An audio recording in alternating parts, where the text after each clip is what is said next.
All right. You want to do roll call, Lisa, just to kind of. Absolutely will. Make this more formal. We have Brandon Smith, Present. Lisa Myers, Aaron Woolard, Brittany Horseman, Amanda Boyer, Beth McDonald, Christina Grant, Jack Llewellyn, and Carmen Center. And sorry, I have the live stream pulled up over here too. Monitor chat. There we So go. the Okay. plan was, Lisa, is that the plan? The plan is, Brandon, when you are going to monitor the live stream and comment and Amanda's going to help as well. Yep. Awesome. Thank you, guys. So we'll go ahead and get started. Good evening to everyone that's watching on our live stream. Thank you for joining us. Welcome to MPA's annual community meeting hosted by the Board of Directors. I'm Lisa Myers. I'm a parent here and I get to serve as secretary on this board, and I'm joined by our other board members. You just heard our roll call. So we are really grateful for you guys engaging and watching this. We want to remind you that you can ask questions in the chat feature of the live stream. We are monitoring that, and we plan to be able to answer those as we move forward through the evening and try to dialogue as best we can through that manner, given this is how we have to meet right now. So tonight we're going to share some updates and some reflections on this past year. We're called by our bylaws to do so. We'll introduce our board candidates that are running for election, and kind of just go from there. So with that, I'm going to first welcome Mr. Bryan to our meeting, and I want to give him a big thank you for his leadership through this time. And I know he might want to offer some thoughts on the remote learning process and anything else you want to share, Mr. Bryan. So thank you. I'll turn it over to you. Thanks, Lisa. Hi, everyone. It's Mr. Bryan. Yeah, this is our new world, isn't it? And that's what I'm here to talk about tonight is school as we know it will be different. It's different now. It'll be different come August. We're spending a ton of time trying to figure out a couple of things. One, we were one of the early schools, along with Jeffco, to switch to remote learning. 72 hours, we went, whoop. We didn't have 3 weeks to study the problem. So we made mistakes. We tried things. Some things didn't work, some things did. But the hardest part was, it's a Montessori school in a tech world, right? And so now we're really reevaluating a lot of things. We're learning as we go. How could we address Montessori in this new world that's coming? And I first want to talk about the staff has stepped up. I mean, I came from a very technology-driven school, and I thought, oh boy, here we go. But everyone has delivered, and it may not be pretty at times, but we delivered, and we delivered quick, and we're adjusting every week. So it is Teacher Appreciation Week, and I just want to say thank you to the staff. That's one message that I brought is everyone's a leader at MPA, and that's been a leadership professional development piece that I brought, and we talk about a lot. And one of my favorite quotes of all time is, "Courage is grace under pressure" by Ernest Hemingway. We're going to need a lot of courage because the pressure's here. And I love the word grace in it just because we use that term so much at MPA. And we're turning from chaos to calm. Even though next year is going to be totally disrupted, different than what you've seen schools in the past. But that's where we're heading. We're past this craziness. We understand the world we're in. It's still a little scary at times, but the point is we got time. We're going to plan. We're going to do our best. We're going to lean into the problem, like how we do it. And we have a great team called a roundtable team. We started back in the fall, and it's 13 people from all parts of the school. People represent assistants, teachers, before and after care, homeschool, SPED, everybody. And that team knows how to work. And we're going to run that process the rest of the summer. And so I'm kind of here to let you know the hurdles that are in front of us. I listened to Dr. Glass today, our superintendent. I like him. He's one who was also superintendent in Eagle County. When I worked up in the mountains, we were a neighboring district. We kept an eye on him because he's a pretty savvy guy. Our hybrid learning looks, I'm calling it a hybrid because next year is going to be a lot of different things. School's not going to start traditionally. It's just not. The tradition's off the table. We're going to either start remotely, that means kind of the world we're in now, or we're going to start in a world where we run smaller groups at the school. Remember, health care policy is kind of driving government policy right now. So right now the recommendation is 1 teacher to every 10 students. That's just not how schools are built. We're built for kind of an economy of scale. So that's a lot of planning over summer. How are we going to deliver in an environment that's 1 to 10 or 1 to 15? We have the luxury, MPA has the luxury of building a budget around having 2 adults in every classroom. The problem is we got to have extra real estate to do this. We need more square footage. We're going to have to figure out some things. So I will let the board kind of take that later tonight. But we're going to be in a situation where we have to reduce the number of students in a room per adult. So that's one thing we got to figure out. If we do a remote start, one of the things I wish we would have had time in that first 72 hours is how do we get the Montessori materials all put together. Our students know how to learn. And the problem is we gave them a Chromebook or we said get online. What happened to the Montessori piece? And so that's something that we can plan for as well. We've already had a lot of these discussions. I do about 8 Zoom meetings on a Monday. We plan out teams. And we're going to be working all summer. I told teachers it's not a typical summer. Expect to check in and do a lot of stuff. In fact, we'll probably have a town hall with parents in sometime in July, maybe early August, kind of roll out what this new world looks like. The other thing that's on our backs is a budget problem. Jeffco announced today to its principals they have a $70 million budget shortfall for next year. That's one projection. We won't know till June. The budget will be presented to Governor Polis around June 1st, week of June 1st. My instincts say somewhere 10 to 15% reductions across the board. So we're already planning for 10. That means about $300,000 we have to cut in our school. And we make it a priority to cut away from the teachers and the assistants as much as possible. Our goal is students still see their teacher, their staff in their classroom, and their world is least disrupted as possible. So we're working. It's going to take some time. It's very familiar to when I went through as a principal the recession. The problem that we have, this is coupled with schools are fundamentally going to be different into the future. So until we get some kind of answer to the COVID problem, we have to do what we have to do, and that is protect students and staff as much as we can. It's problematic for staff. I'm in the 50s range. We have staff that's even older than me.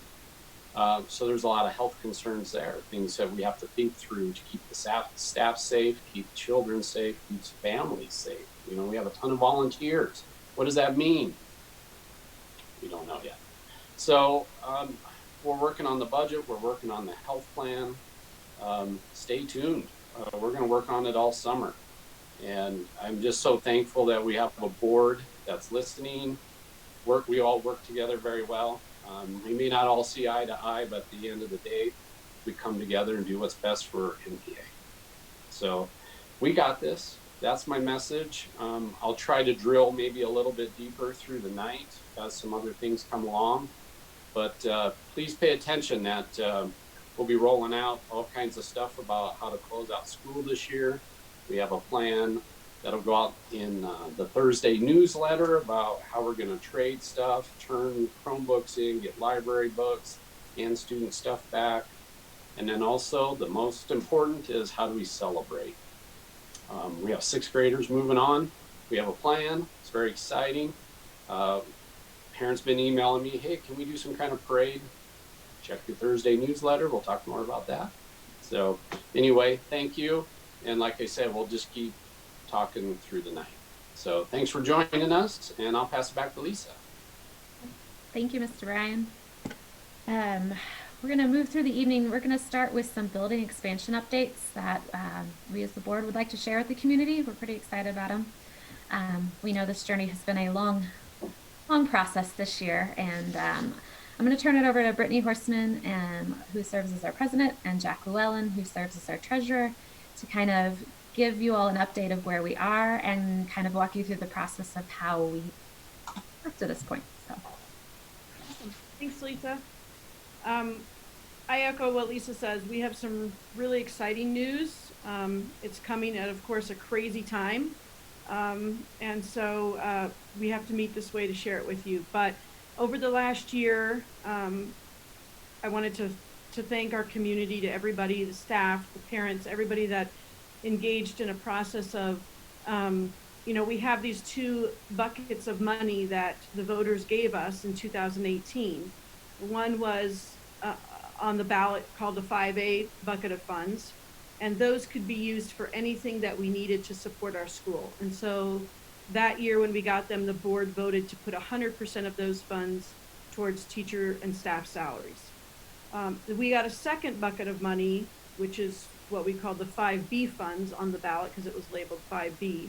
And those funds were given to us and can only be used for building and capital improvements. We can't use them for our budget or to for anything else except for capital improvements. And so for the last year, you guys, the teachers, the staff, our board, we've all been working together to find out what are the real immediate needs for our existing building, looking at our strategic plan that we developed. How can these funds best move forward the goals that we have created, the 5 themes that we've created? And so we developed this master plan, and we sent that out to you guys to see, to show the conclusion of that phase of that work. And at the conclusion of that, when we started entering into the design phase and going forward with how we're going to build, the church across the street and the 3 acres became available for sale. And we wanted to look into that because when we started looking at the dollars of what it costs to build a new building versus what it would cost to renovate an existing building, it was a significant difference. And when we looked at our strategic themes and we saw that a huge part of our community really wanted a middle school, and we are the only Montessori school that doesn't go to 8th grade. And we thought, wow, are we ever going to have a piece of land directly next to us come up for sale with a building on it that we could potentially use? And so over the past couple months, with Brian and Amy and the finance committee and the whole board, we've worked together to run various scenarios about this building, and we've made an offer which has been accepted. And so we are under contract to purchase the church building, which is very exciting, even in this challenging time. This building has the potential to give us and Brian and the staff huge flexibility to meet whatever the fall will look like, whatever next year will look like, so that the kids at MPA, we can meet their needs. And do the best that we can to give Brian and the staff the support that they need for that. At the same time, our existing building needs some improvement as well. And so by purchasing this building, we have been able to look at refinancing and possibly borrowing a small additional amount of funds that would allow us to still decrease our overall mortgage payment, for lack of a better term, and make some improvements on our existing building. The things that we've all been excited about that were included in the master plan, we're still going to be able to do some of those things as well. And so we want to make sure that we can meet the needs of our current building and also move forward with the future of MPA. So we're excited to formally let everyone know that that's where we're at. And so we're in the due diligence period. So over the next 2 months, a month or 2 months, we will be getting reports on the existing building, making sure that it is going to meet the future needs that we have and the current needs that we're going to have before we sign on the dotted line, so to speak. So Jack, as the treasurer, I know you've been working with the finance committee and Brian and Amy as well. You've been updating us repeatedly, almost daily sometimes, with the finances. You've also been leading the purchase of the church. Do you have anything else that you want to add or jump in? Nope, I think you covered it well. I certainly will answer any questions or that anybody has, or if anybody wants. Trust me, I can bore people to tears and keep people listening for a long time, but I think you hit high level parts that are important. And again, I'll answer any questions anybody has. Echo that too. And I don't know, Lisa, I'll throw it back to you. I know you're the MC for tonight, so thank you.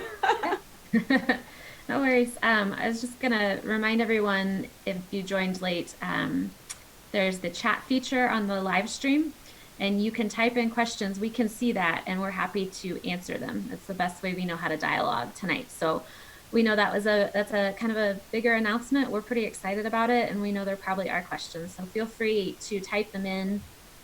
Even as we continue on and change subjects, we can come back to this topic and revisit it. But anybody else think that Lisa's like the host on Good Evening Montessori Peaks? It's a new channel. It's our own. Yeah, or no, my own YouTube channel. It's what I always wanted. But we have some slides up. You'll see them on the live stream as well. That just kind of walk you through what Brittany just said, kind of walk you through our process and how we got there. And we hope that helps explain a little bit. But with that, I don't see any questions. So we'll go ahead and move on. And again, if you have questions, type them in. We can come back. Kind of the next item on our agenda tonight is kind of a recap of what we call our strategic themes. About 2 years ago, the board met and did a visioning workshop, and we came out of there with a vision for MPA and some themes that help guide our decisions, that help guide us as a board, as a school. And so we try and reflect on those each year and see, just kind of revisit the work that's been done. So I'm going to ask Christina Grant, who serves as our vice president, to touch on some of those and offer some thoughts around that. So, take it away, Christina. Thanks. Actually, I was just thinking about that, how long ago it had been for the visioning process that we did, and realizing, we spent a good year analyzing that data to understand what was really important to our community, and then, put together some strategic themes and goals. And then we stopped to reflect this year on what have we really gotten done over the last school year, at least. And so I think there's a couple of things in terms of context.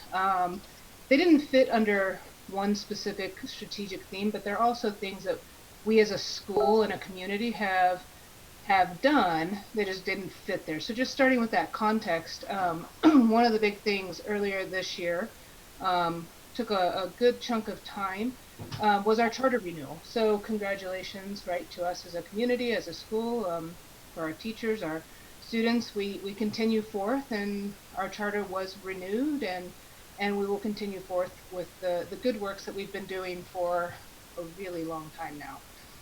So that's just a moment to stop and go, what happened this year? Oh, right. Charter renewal, that's a pretty big deal.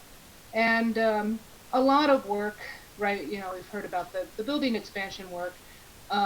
Again, another heavy lift from a board perspective, from a staff perspective, from our community, right? Getting that type of input and grappling with a lot of big ideas as we imagine and reimagine, and maybe even reimagine a few more times,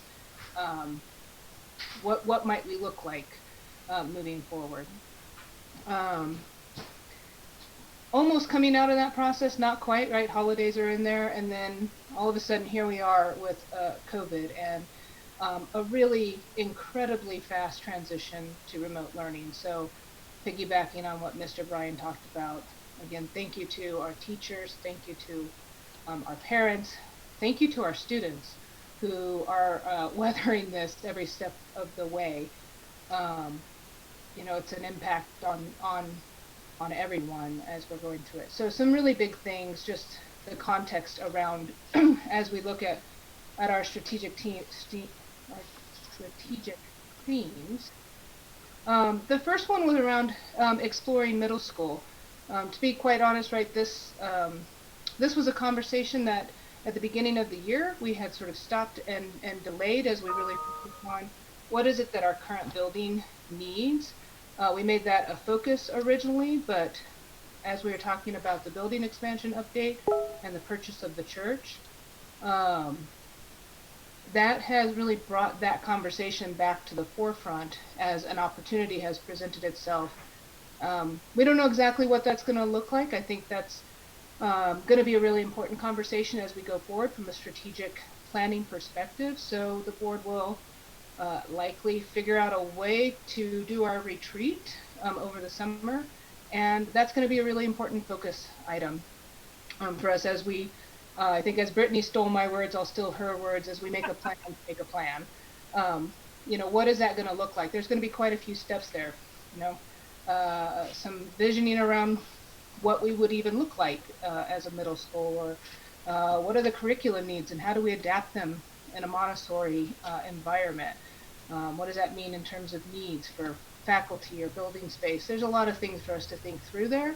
So, you know, I think you would expect to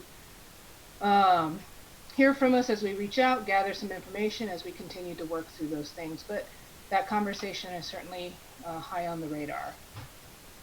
Our second strategic theme around expanding our curriculum, we really heard from our community wanting to look at things along our expanded music and art offerings.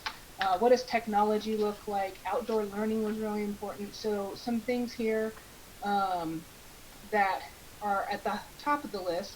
And honestly, this is where I'm going to throw the ball to Mr. Bryan.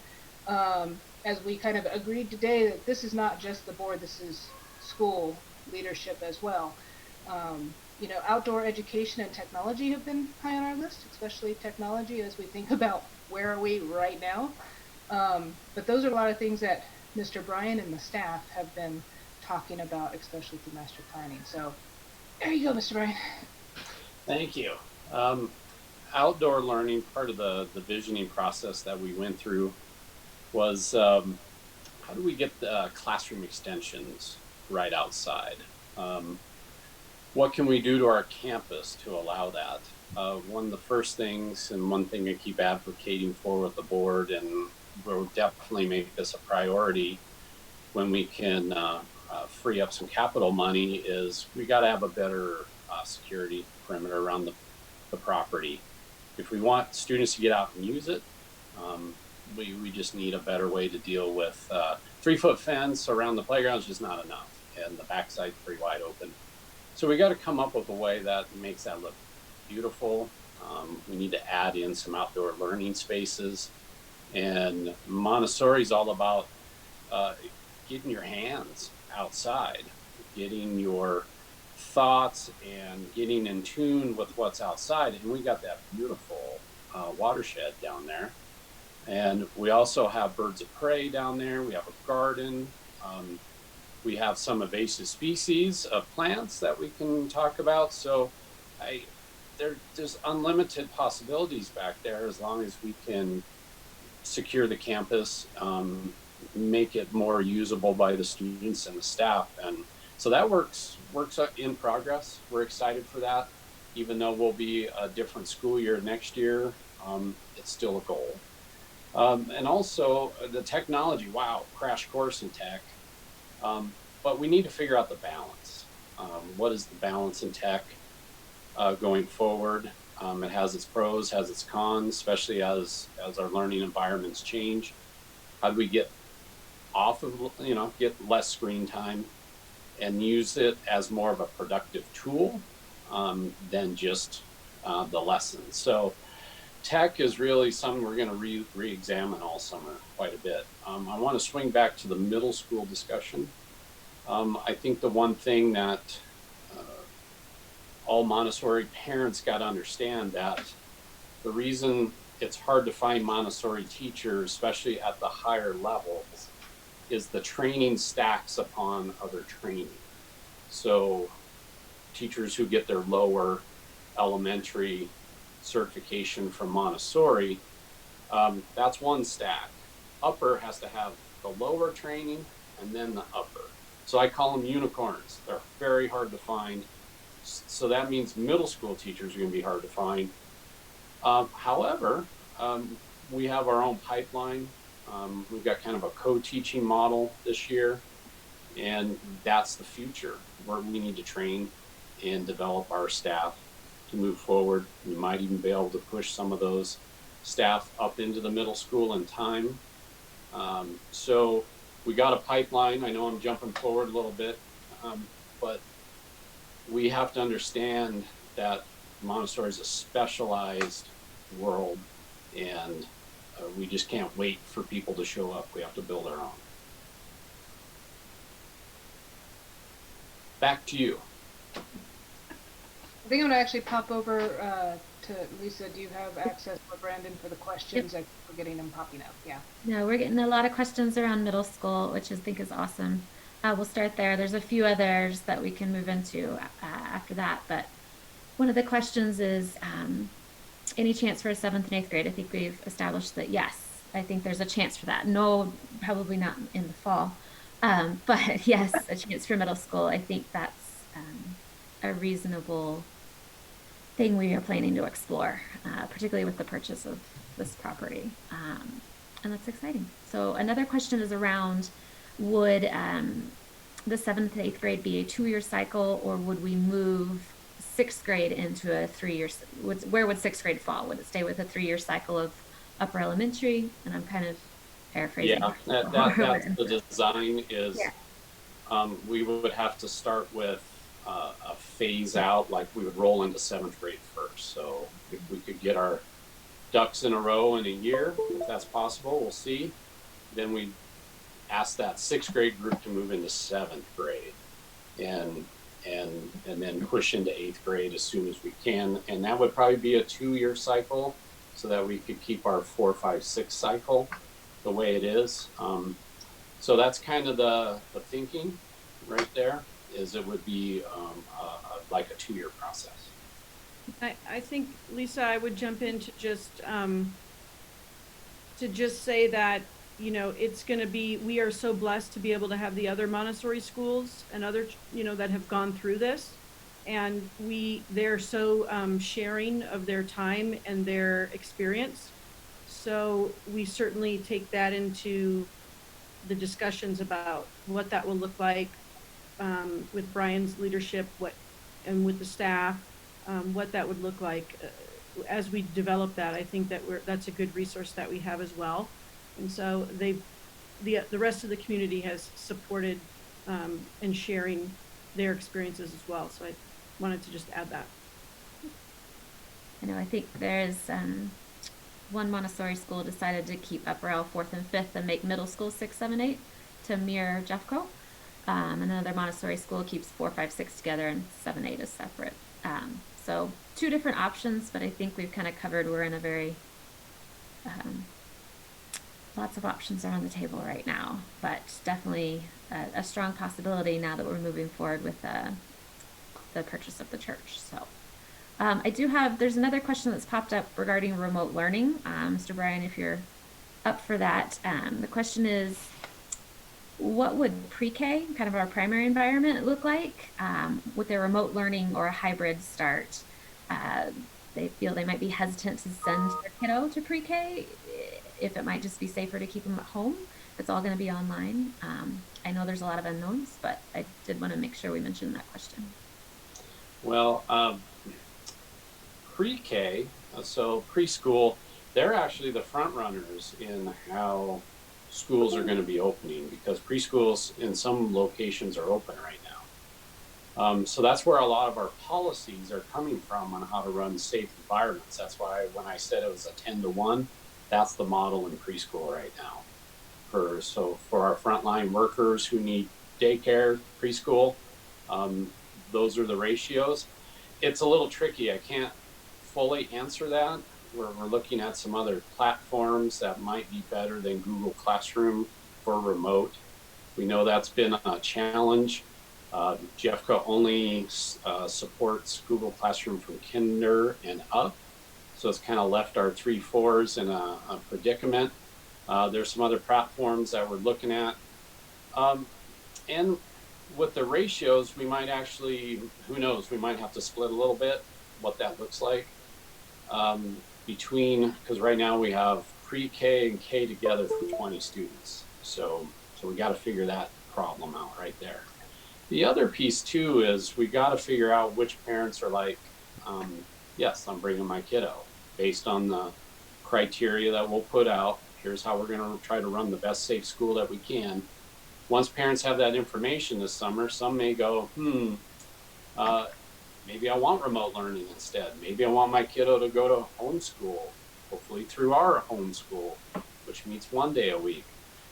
So I think it kind of comes down to some choices that parents are going to see sometime in the summer, so that they can go, what's going to fit for my family? But what we want to do is keep our Montessori family together. It just might be in a couple different learning environments. Thank you, Mr. Bryan. I don't see any other questions at the moment, but we'll continue to keep an eye on that. So I'm going to throw it back to Christina to finish up our strategic themes chat. So our third strategic theme, engaging and sustaining our community. There's been some things, especially I think, a shout out to our PTA work, the back to school barbecue at the beginning of the year. If I think, it seems so long ago, but if I think all the way back, that was really successful, and that was quite a packed event. I remember seeing how long the line was for food, like the entire time, so there must have been quite a few people there. And the online auction, another rapid transition to a virtual setting. So, some parent education, has been an ongoing theme that we've been continuing to try to focus on offering and improving there. And, I think we've made some improvements around volunteer coordination. Brian, I don't know if there's anything else you'd want to call out there under our third strategic theme.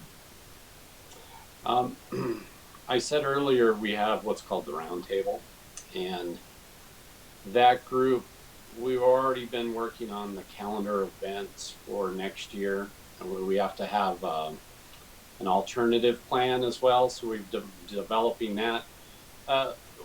We want to do a better job of spreading out events, activities, get more parents to it, figure out how to communicate things. Our volunteer program is excellent, but what does that look like in a remote environment?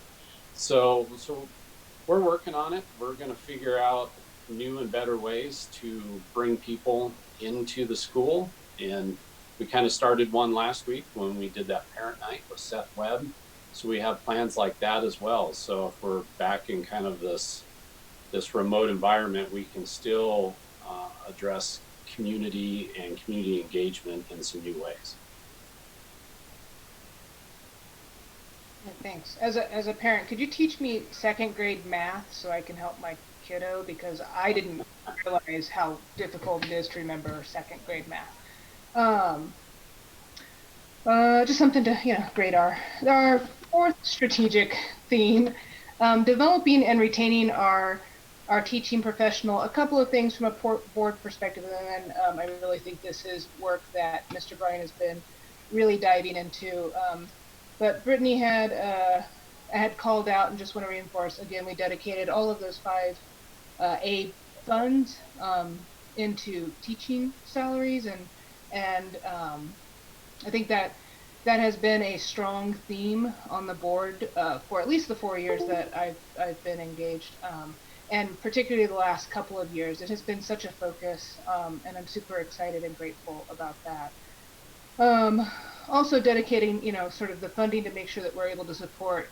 I think it's another high priority as we look at budgets and funding things around professional development, and that's a really key thing that's high on the radar from the board perspective, especially around the work the school has been doing with the National Center for Montessori in the public sector, and with Brian's leadership, that has really been able to address, another thing where we can come in and have a third party looking at, what do our Montessori practices look like? How well are we aligning?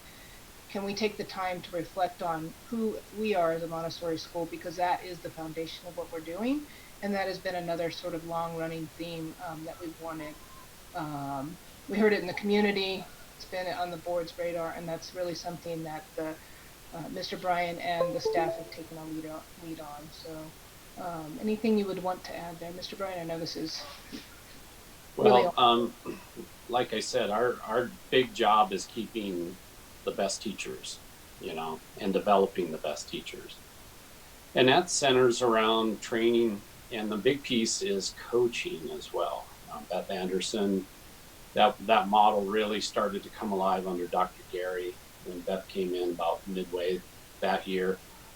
And when you can authentically train and support teachers in a way that provides them feedback at their next steps, that's the one piece of feedback I got back from the staff, is keep providing us ways to grow as individuals instead of one-stop shopping at PD seminars, which is still good, but the real thing, how you keep teachers, is you value them and you provide them with what they need as quick as you can. And coaching and Montessori training, their eyes light up when you say, hey, we're talking Montessori. Everybody gets so excited. When you talk about other things, not so much. So that's why they're Montessorians. They get excited about that stuff. So we got to keep it in front of them. Despite the budget challenges, I have to have a shout out to PTA. I mean, they helped us this year with professional development. We really don't have much of a budget on professional development compared to schools I've been in, but we need to keep that focus. It's the feedback I've gotten from them is keep us in our Montessori world. That'll keep our teachers, and it'll raise the concerns of parents. Their concerns where we want high quality in the classroom, and that's what we got to focus on. Back to you. Okay, it's like, I gotta get off mute really fast. Our fifth strategic theme around defining how we measure student success. Some things that we've done work on here in this area, and the School Accountability Committee has been reestablished and sort of reformed following some new, or not new, but perhaps just some good recommended practices. And that's an area that we've really focused on in the last year. So a shout out to all of our parents who have joined in on that, and Beth for really digging in with Mr. Bryan and the School Accountability Committee. That being said, there is an election running right now, and we'll talk a little bit later about the candidates, but one of the questions on the election ballot is actually if you're interested as a parent in the School Accountability Committee, you can write your name in there and we'll get that information and reach out.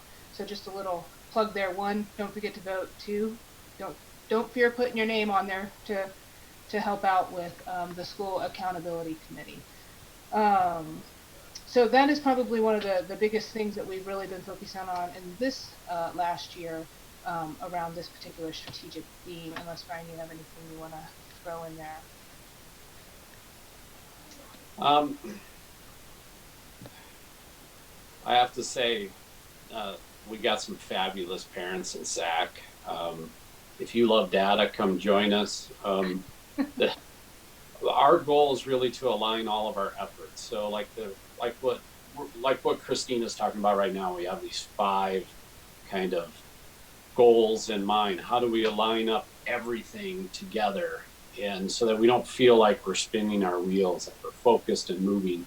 And that's the goal. The goal is we're here to serve, and we want to be a school of excellence, and we need feedback. Schools were easy 3 months ago, 2 months ago. You could drop your kiddo off, pick them up. When things didn't go well, you could complain, and hey, things get fixed. Now that kids are at home and we're teaching through a computer, and we're going to have this strange environment next year, we have to work together in new and unparalleled ways. We're Americans. This is what we do best. And so we got to figure out how to involve much more communication and parent feedback, work with our students in new and different ways.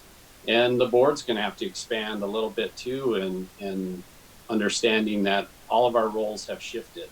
And I think we sit pretty good as a staff, as a school. I want to thank Amy for all her financial wisdom. She'd been there before me. And the school sits in great financial shape with the board.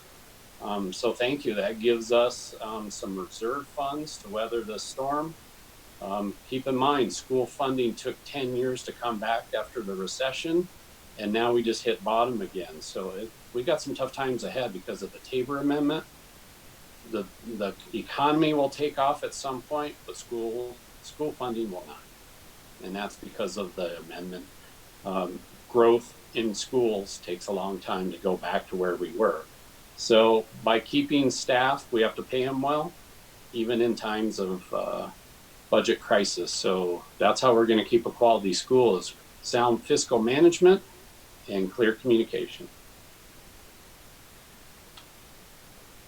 And I think that covers all of our strategic themes. I didn't see any other questions pop up, unless you didn't see anything, but hand it back to you, Lisa. Okay. No, I don't see any other questions, so we'll just, those are kind of the updates and reflections we wanted to share. We have a couple other just quick housekeeping items. One is, as many of you know, our board is made up of nine members, 7 parents, 1 staff, and 1 community member. Our community member position was vacated by Susan Miller when she was elected to the Jeffco Board of Directors. So we are really excited to welcome our new community member, Carmen Center. She's on tonight, but Carmen has a background in education. She reached out to us, and we appointed her last month. We're really excited and grateful for her willingness to just engage and offer insights into this process with us. So welcome, Carmen. I don't know if you want to say anything. If not, I'll just keep going. Next is, as a reminder, we have the election ongoing, as Christina's mentioned. So we have 2 candidates tonight. We have Becky Springstead and we have Brittany Horseman running in this year's election. And just a quick reminder that even though we have 2 open spots and 2 people running, we still need you to cast those ballots. We need a quorum to deem this election valid. So you should have received an email from Simply Voting, which has a unique ID that you can kind of click on, and then you'll go to the ballot. You can do it on your phone. It takes no time at all. The election closes on Friday, so please vote. And if you've already voted, thank you. But I don't know. At the beginning of our meeting, we had 99 votes. It's up to 100, so thank you, someone, for voting right now.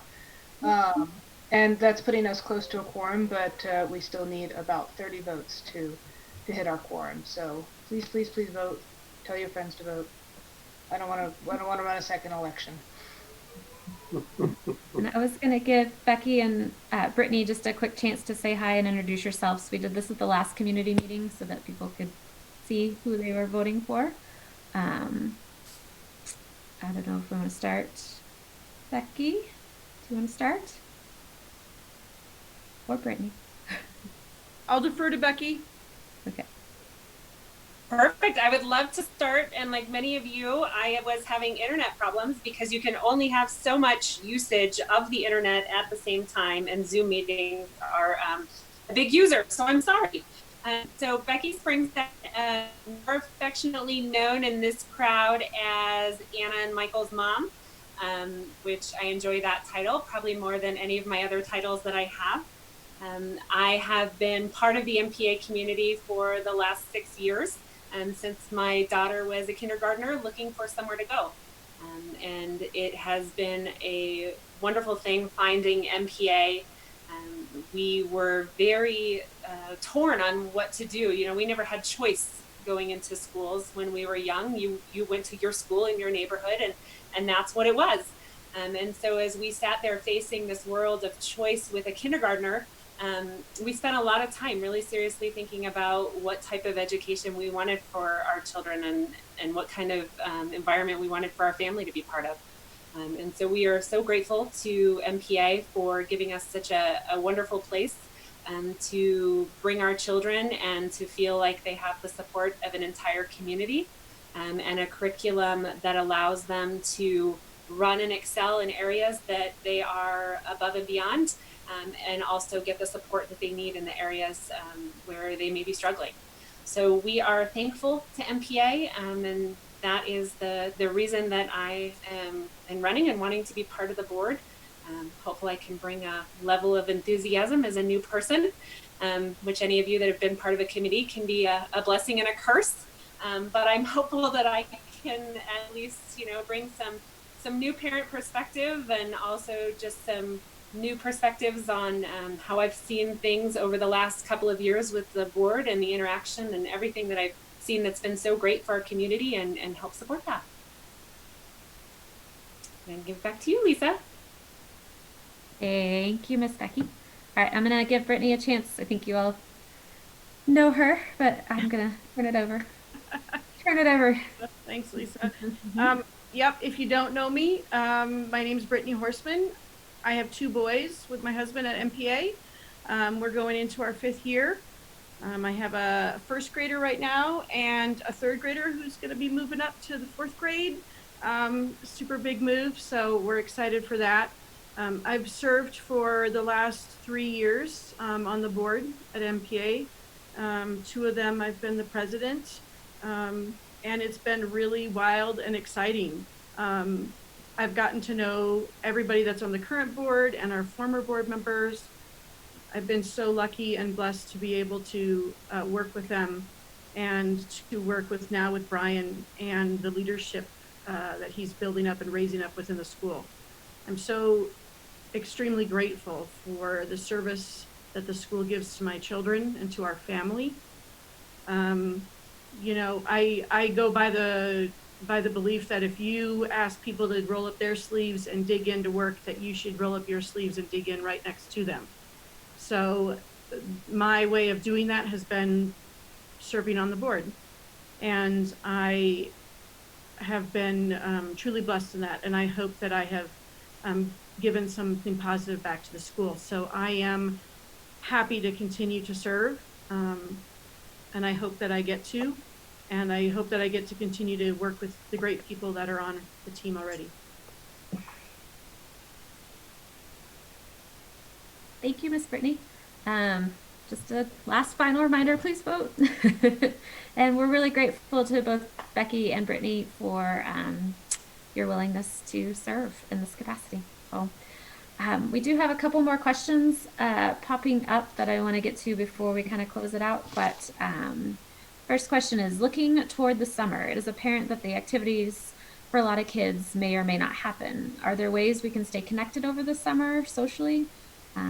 We recognize teachers need a break, but just wondering, maybe the usual summer expectations of totally dispersing might be revisited. And I think, Mr. Bryan, you spoke to that a little bit, that we we're talking, if we're just going to monitor what we can do going forward. So let me give you an example. Our 6th graders didn't get their camping trip, but we were talking as an upper level, maybe if We could do a socially distance appropriate hike. We were looking at doing maybe in early August, trying to get a park reserved, but no one's taking, reservations at the moment. And do a little community get together and also do kind of a 6th grade graduation. Maybe, like I said, we'll do some Zooms, things like that. So I don't know. That's some great questions. What can we do to stay connected over the summer? That also allows, staff some time to rest, but also, stay connected with their students. How can parents stay connected? I think that's a great discussion, and we'll keep seeing what we socially can do moving forward. Because, like I said, it's a different world. We're going to be partnering together much more than we've ever done in the past. Thanks, Lisa. Thank you, Mr. Bryan. We have another question. It's Giving Tuesday. Can someone share the best way to give? I'm assuming to MPA. I think there are probably ways we can give through the PTA. I might defer, though, to our president and treasurer and Mr. Bryan for if you want to make donations to the school. Best way to go about that? Obviously, you can donate to PTA, sure. We already talked about different ways to do Dewey's Dash come in the fall, depending on what environment we're in. Can we do a virtual Dewey's Dash? Can we do a socially distanced Dewey's Dash? So that's one way to give. Yeah, we'll send stuff out as well, because PTA is so critical to our school. All those Chromebooks we're using right now, we have about 70 of them out. That's all PTA funded, which is all parent donations. Our staff development piece, part of it came from that. So yes, it's and the Montessori material, especially if we go into more remote learning and we need to pass materials off to families and to students. That stuff's so expensive. So what's the next best thing that we can replicate in volume that students can use and actually do Montessori work at home? So yes, donations are going to be huge. Let me talk with Amy a little bit more so I don't give wrong information tonight, but watch for something in our newsletter that'll go out on Thursday. Thanks, Lisa. Mr. Bryan. Lisa, I would just quickly piggyback on that to say, even if it's not dollars, I think this is an amazing, even though it's extremely stressful and all of us are wearing 3, 4, 5 hats. This is an amazing opportunity that we have to connect as a community, even though it's a little bit weird how we're connecting, how much we're going to be able to learn about our teachers and our staff and what they need, how much the school will be able to learn, but what parents need. And what parents need to serve their kids. And I think this is just an amazing time to do that, whether it's through dollars or whether it's through time, or whether it's through creating a great idea, Aaron, creating a connection directory so that we all have ways to connect. I have a phone number or an email or something, just ways that we can stay connected. So I think the ideas coming out are really great. And if we can look at that positive, we can say, wow, what can we learn as a community and how can we grow together? So I think that that's a great opportunity, whether it's dollars or time, in whatever way you can support. Thank you. All right, I don't see any other questions. So I do want to thank all of the parents who are currently watching and all the parents who may be watching the rebroadcast of this. The link will be sent out to the whole community so they can watch this again, along with a recap of some of the building expansion updates that we just shared. That will be going out hopefully this week. But we as a board really value your feedback. We really value your questions, your comments, your concerns.